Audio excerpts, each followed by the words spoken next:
गुरु ब्रह्मा गुरु विष्णु गुरु साक्षात परमेश्वरा गुरु पार ब्रह्म स्वामी गुरुदेव महेश्वरा तुम्हें माता च पिता तुम्हें बंधु च सखा तुम्हें विद्या च धर्म तुम्हें वम देव वंदो चरण सरोज गुरु मुदमंगलाकार जैसे वतन होते भवसागर से पार गुरु जी के सिमरण मात्र से नाशत विगणन तासे सर परम में ध्यावत है सब संग आप प्रकटे जगत में जीव का निस्तार ने शब्द नाव बनाए सुंदर जीव का कोतार नम्रता और दीनता से भेंट सतगुरु लीजिए मैं हूं शरणागत तुम्हारो दास अपना बोल जयकारा बोल मेरे श्री गुरु महाराज जी की जय बोल साचे दरबार की जय बोल आनंद कंदवासी भगवान की जय। आज 29 अगस्त सोमवार अमृतवाणी सेवा ट्रस्ट एवं हरियर सत्संग मंडल की तरफ से दैनिक सत्संग का कार्यक्रम आरंभ करते हैं महापुरुषों के वचनों के साथ।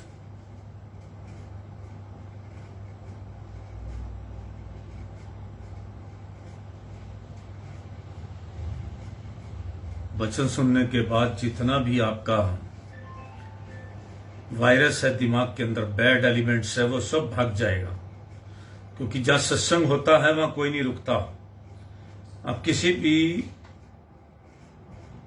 एक मनमुख आदमी से सत्संग करके देखिए, अगर आपके ऑफिस में घर पे कोई आता है तो आप सत्संग की बात चला के देखिए, वो सुनना पसंद नहीं करेगा। उसको पैसे की बात अच्छी लगेगी, उसको मतलब की बात अच्छी लगेगी। आप बिना मतलब किसी से भगवान के नाम की जिक्र करके देखिए, जो आपके पास कोई ऐसा नास्तिक आदमी कहते हैं जिसको भगवान को नहीं मानता, तो वो जो को भगवान की बात करके देखो तो किस तरह से वो उठ के भाग जाएगा, क्योंकि उसके मतलब की बात सिर्फ क्या है, पैसा, छल कपट, तो वो कहां से वो आपके पास टिकेगा। तो इसीलिए जब हमारे दिमाग के अंदर भी, हमारे मन के अंदर भी जब हम मालिक का नाम लेने की बात सोचते हैं, सुनते हैं, तो समझ लो कि हम मन को काबू करके ही भगवान का नाम जापा ले सकते हैं। जैसे मैंने आपको परसों के सत्संग में भी बताया था कि मन को कहना पड़ेगा कि भैया अब मेरे गुरुजी के सत्संग का टाइम हो गया है, अब तुम अपना उड़ लो, अब जो है आपको तंग नहीं करना। तो इसी तरह से आपको अपने मन को समझा बुझाकर अपने सही रास्ते पर मन मान जाता है। अगर इसको मनाओ तो मान जाता है, क्योंकि महापुरुष कहते हैं ये मोम की तरह है, जिस भी सांचे में ढालो डल जाता है। तो आप भी इसको प्यार और तरीके से समझाओ कि भैया हम आपके मतलब के आदमी नहीं हैं, हमारा जो है सिस्टम जो है कुछ और है।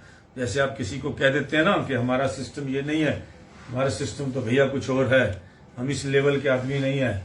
शाम को पार्टी में बैठते हो तो कह देते हो भैया हम तो पानी पीने वाले हैं, चाय पीने वाले हैं, हम इस चीजों से दूर रहते हैं।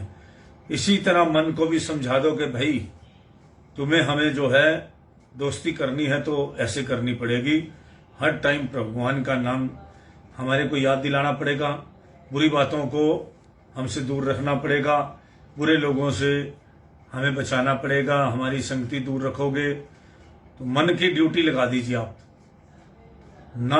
ऐसा हो जाए तो तब कहना आसान काम है, लेकिन करता कोई नहीं है।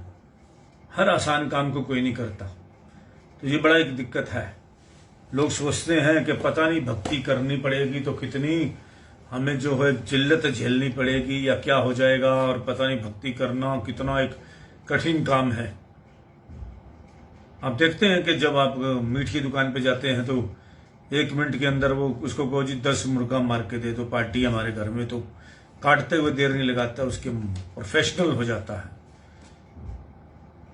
एकदम। उसको कोई मन में विचार नहीं, कोई भावना नहीं कि ये रो रहा है, चिल्ला रहा है, क्या आ रहा है, मुर्गा क्या करेगा, ये करेगा, वो करेगा। काट पीट के आपको इकट्ठे करके 10-20 दे देने, क्योंकि उसके अंदर इस चीज की भावना खत्म हो गई कि मैं क्या कर रहा हूं, क्या।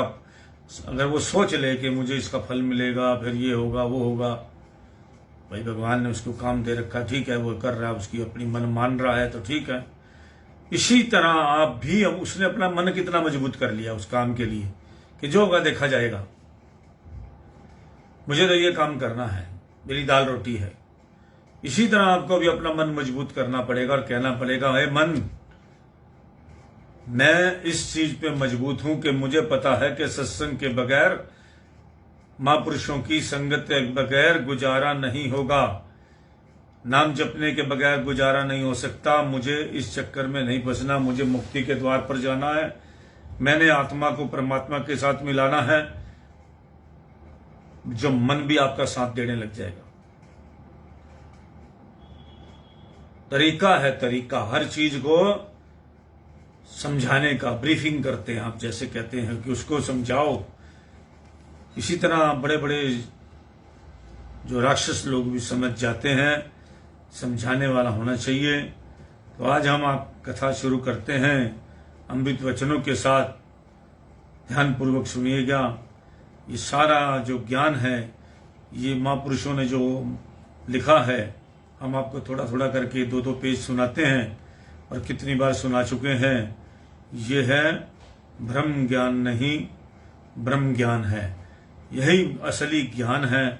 इसी ज्ञान पर चलकर जो है इंसान ने मुक्ति को प्राप्त होना है। जिसको जो सतगुरु की आज्ञा हो उसके लिए वही भक्ति है। प्राय लोग छुट्टियां और त्योहारों में अपना समय मनोरंजन में व्यतीत कर देते हैं। इसकी अपेक्षा भक्तजन अवकाश का समय सतगुरु के दर्शन और सेवा में व्यतीत करते हैं। समय तो दोनों का बीत जाता है, परंतु प्रथम प्रकार के लोग अपने लिए मानसिक अशांति और दुख एकत्र कर लेते हैं, और दूसरी श्रेणी के लोग अर्थात भक्तजन परम आनंद व परम शांति को प्राप्त करते हैं। यदि तुम्हारी कदर कोई नहीं जानता तो किसी पर दोषारोपण न करो, किंतु यह समझो कि अभी मैं इस योग्य नहीं हूं। कम परिश्रम करके आत्मिक फल की इच्छा मत करो। जो सेवक फल की आशा रखे बिना 8 याम सेवा में संलग्न रहता है, वही मालिक से सब कुछ प्राप्त कर सकता है, और मालिक भी उनसे गुप्त कुछ नहीं रख सकते। मालिक द्वारा प्रदान की हुई देन का शुक्रिया करो, और प्रतिदिन कुछ समय निकालकर भजन अभ्यास में बिताओ।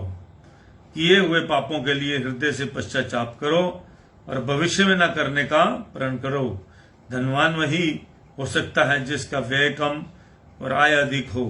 इसलिए अपनी शक्ति को, जो कि दिन रात प्रतिदिन क्षीण होती जाती है, यदि बढ़ाना चाहते हो तो मौन रहकर एकांत में भजन अभ्यास का नियम बनाओ। सद्गुरु की कृपा देखकर अभिमान न करो, सदैव सचेत रहो। एकत्र किया हुआ खजाना कभी अहंकार द्वारा खो न बैठना। जिसके पास मन में मालिक का भय नहीं होगा, वह बुराई से नहीं बच सकता। भय न होने के कारण जब तक जरा भी आत्मिक उन्नति करते हैं तो अहंकार हमारा पतन कर देता है। इससे बचने का एक ही साधन है कि हर समय मालिक के सर्वव्यापी समझे, ताकि उसका मन में भय बना रहे। जिंदगी को पानी के बुलबुले के समान समझो, क्योंकि पता नहीं कब इसका अंत हो जाए। इसलिए ऐसे क्षणभंगुर शरीर से कुछ आत्म कल्याण का कार्य कर लो। अभी मैं कल परमहंस जी महाराज जी की एक कथा पढ़ रहा था, कि त्याग करे बगैर जिंदगी में सुखी नहीं हो सकते। आपको बुरे कर्मों का त्याग करना पड़ेगा। जो भी का त्याग करोगे, जितना भी कैसे भी करोगे, उसका आपको फल जरूर मिलेगा। दूसरी बात कि ये जो युग है कलयुग, इसमें कोई फिक्स नहीं है कि हमारी उम्र क्या है। हमें बचपन से ही महापुरुष क्या कह रहे हैं, परमत जी ने क्या फरमाया उस कथा के अंदर कि पहले जो था, लोग 4 भागों में अपनी जिंदगी के टाइम को बांट लेते थे। वानप्रस्थ हो गया, संन्यास हो गया, जो भी था वो 4 भागों में बांटते हैं क्योंकि पता होता था कि उम्र जो है 100 साल तक हमारी जानी है।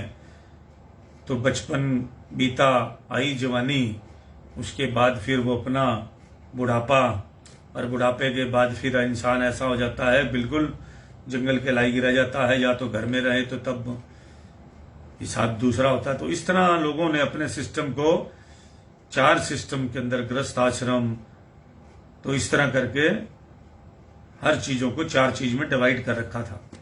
मगर आज उनके महापुरुष क्या कहते हैं, संत कहते हैं कि भाई पल का भरोसा नहीं है। जवान मौतें हो रही हैं दबा दबो, इससे भी ज्यादा जवान होंगी। छोटी छोटी उम्र में चले जाएंगे लोग, छोटी छोटी उम्र में। एक तो हमारे देश में नशा बहुत हो गया है। कौन किसके साथ, केमिकल के साथ कौन सी चीज रिएक्शन कर जाए कुछ पता नहीं है।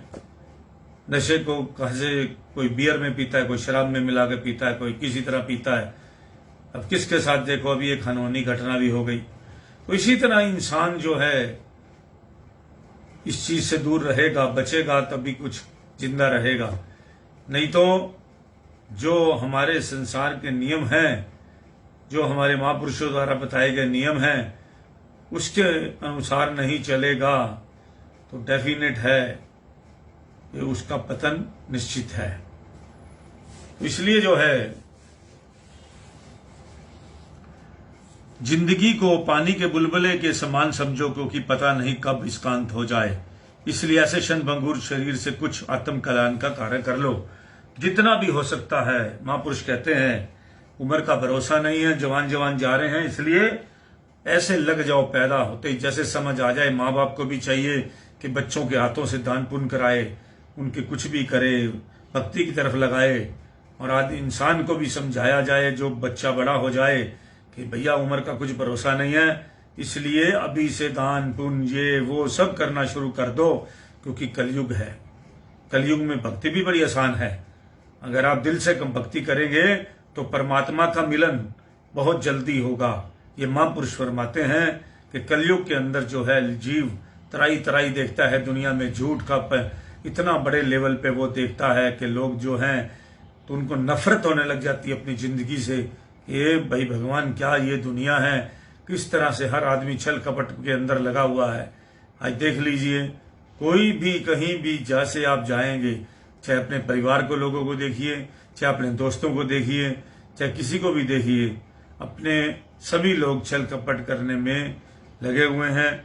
सिर्फ रास्ता, पैसे जो है सभी चाह रहे हैं कि मैं इस तरह करूंगा तो शायद बच जाऊंगा, शायद इस तरह करना चाहिए मुझे, मगर नहीं, ये अपने मन के मुताबिक करने का कोई फायदा नहीं।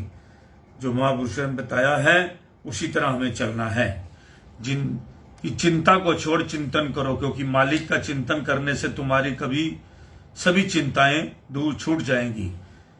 जिसमें नम्रता एवं पश्चाताप नहीं है, वह उन्नति व सुधार नहीं कर सकता।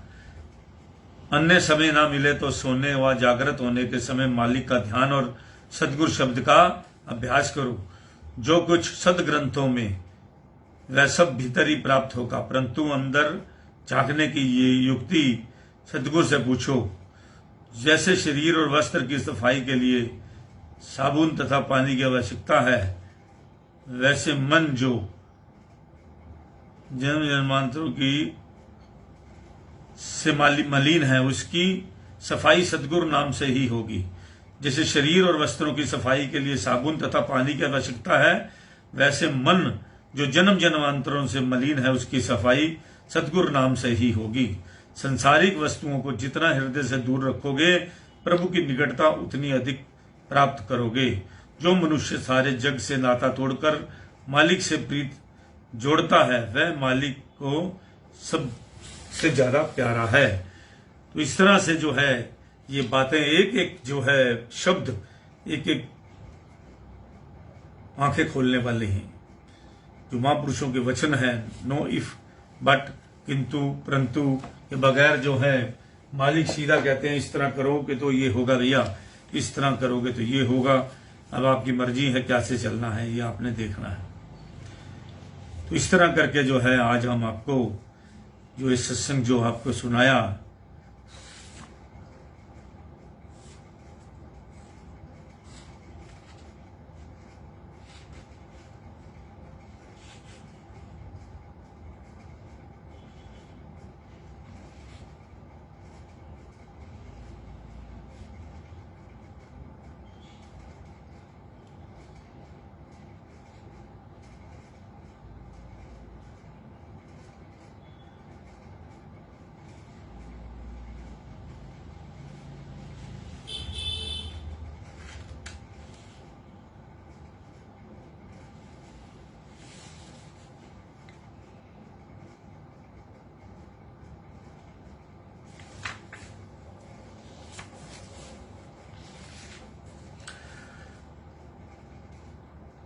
परसों हमने यहां छोड़ा था कबीरदास जी के दोहे के ऊपर, माला फेरत जुग बया फिरा न मन का फेर, कर का मन का डार दे मन का फेर।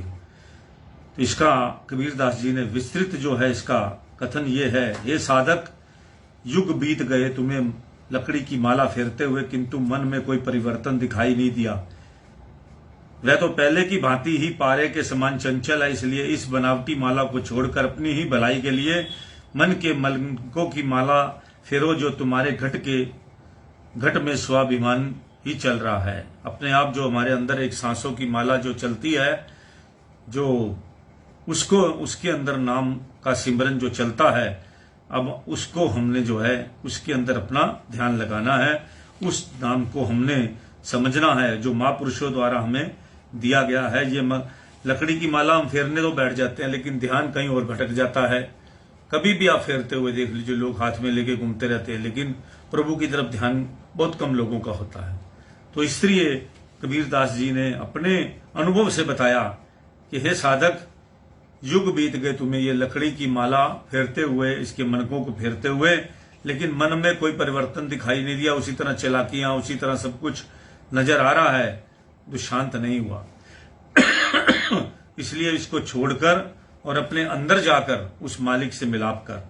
जिस माला को तू फेरते हो वह तो लकड़ी के मनकों की बनी, और इसे फेरने में तुम्हें प्रयत्न भी करना पड़ता है, परंतु स्वाभाविक और ईश्वर निर्मित श्वासों की माला अपने आप ही चल रही है, तथा उसमें ना कोई गांठ ही है और ना ही अंत में उसे बंद करने के लिए कोई बड़ा मनका ही है, जैसे मनुष्य द्वारा निर्मित झूठी माला में होता है। माला फेरते समय तुम्हारा ध्यान तो माला की गिनती की ओर होता है, और मन इंद्रियां सुखों की तलाश में बाहर भाग गया होता है। इस तरह की पूजा तुम्हारे किसी काम की नहीं आएगी। मन जिसे मालिक से मिलने के लिए भीतर जाने का अभ्यास होना चाहिए था, वह तो हिला ही नहीं, अर्थात उसके स्वभाव में पहले से कुछ भी परिवर्तन नहीं हुआ। बारी दिखावे की इस पूजा और प्रार्थना का क्या लाभ? उस मालिक का नाम अपने भीतर जपो। मालिक से मिलना कोई खेल नहीं, वह दिखावटी पूजा से प्रसन्न नहीं होता। उसे मिलने के लिए तो श्रद्धा और सच्ची भक्ति की आवश्यकता है।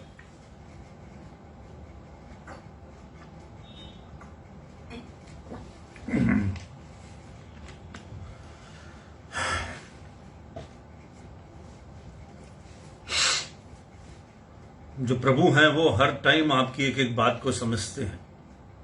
उनको पता होता है कि ये भक्त जो है आंखें बंद करके तो बैठा है, लेकिन इनका ध्यान जो है कहीं से कहीं और चल रहा है। इसी तरह आंख बंद करके बैठने से, खाली दिखावटी पूजा करने से कुछ नहीं होगा, जब तक उसे जो है मिलने के लिए श्रद्धा और सच्ची भक्ति की आवश्यकता है। भगवान को दिखावटी सिस्टम नहीं चाहिए।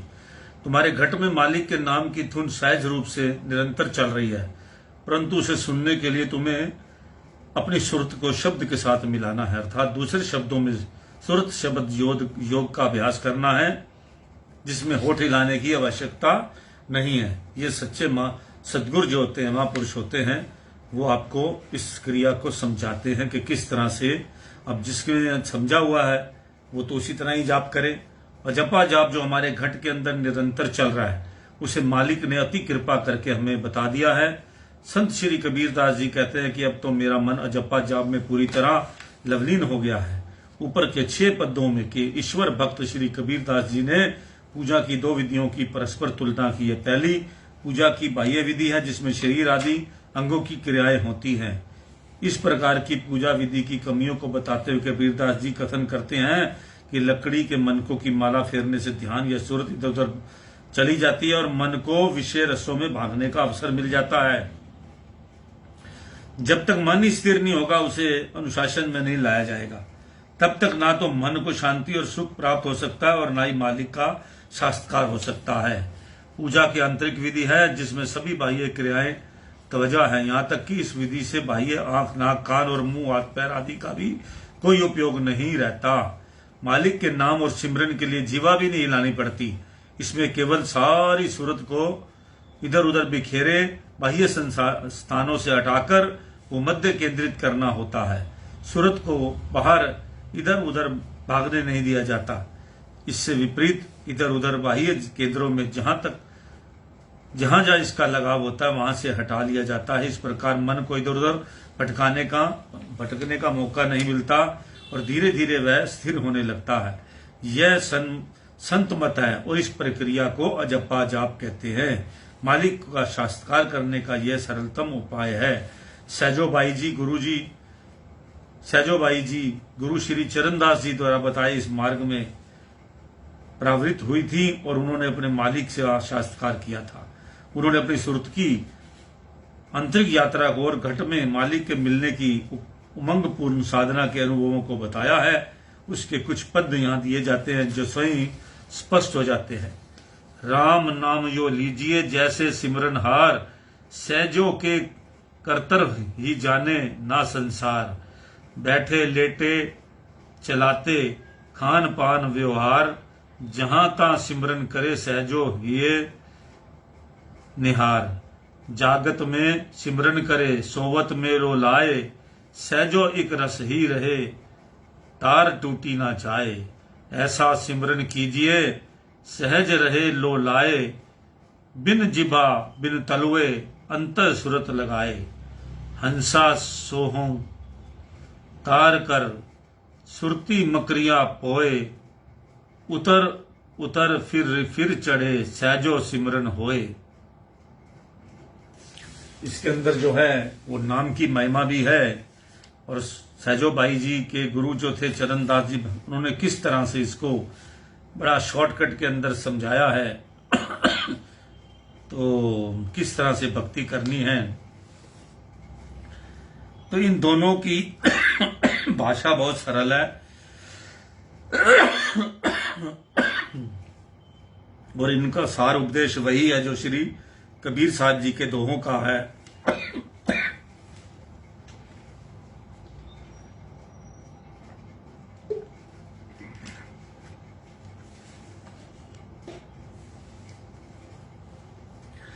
श्री कबीरदास जी और श्री सजोबाई जी दोनों ने नाम अभ्यास पर अधिक जोर दिया है। अजपा जाप की विधि की व्याख्या में तो श्री सजोबाई जी श्री कबीरदास जी से भी एक कदम आगे बढ़ गई हैं। उनकी व्याख्या का प्रभाव एकदम स्वाभाविक, स्पष्ट, सुबोध और अति उत्तम है। वह कहती है मालिक से प्रेम करने का तरीका वैसा ही होना चाहिए जैसे एक प्रेमी प्रेमिका का होता है। तुम्हारे प्रेम को केवल प्रीतम ही जाने, दूसरा कोई भी ना जान पाए। अभी तक तो ये लोग तरीका जो है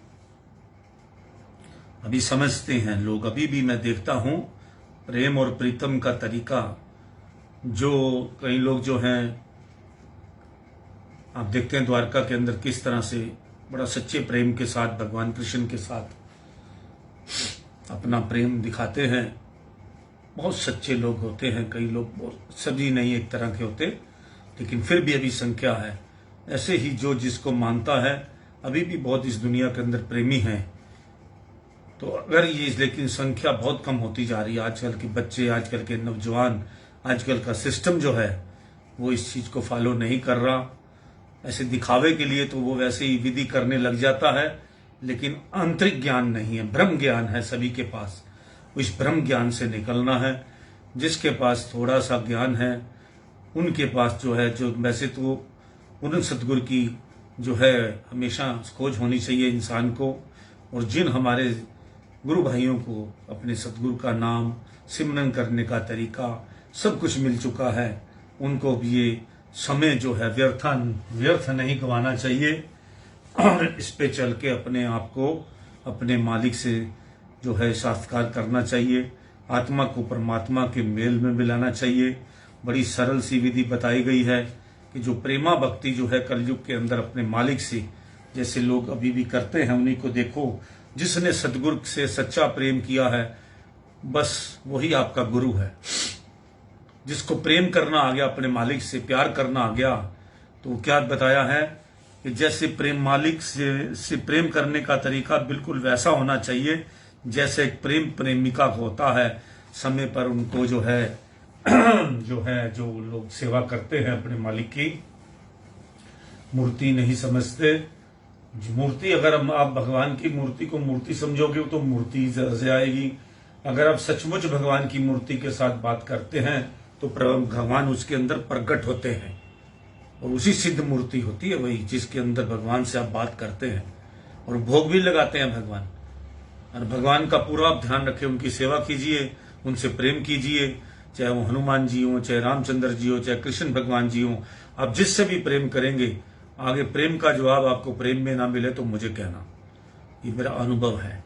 भगवान से बात तो करो, लेकिन आज के समय में लोग अपनी मनतें, अपनी बातें, अपनी शर्तें मनवाने के लिए भगवान के साथ जाते हैं। भगवान मुझे ये कर दो, भगवान मुझे ये कर दो। बिना शर्तों के, बिना सिस्टम के भक्ति करो। जो प्रारब्ध में मिलना है वो तो मिलेगा, मांगने की कोई जरूरत नहीं। वो भगवान भी फिर कैसा जिससे मांगने से कुछ मिले। भगवान से कुछ मांगना नहीं पड़ता, वो अपने आप सारी चीजें अपने आप सब कुछ दे देता है।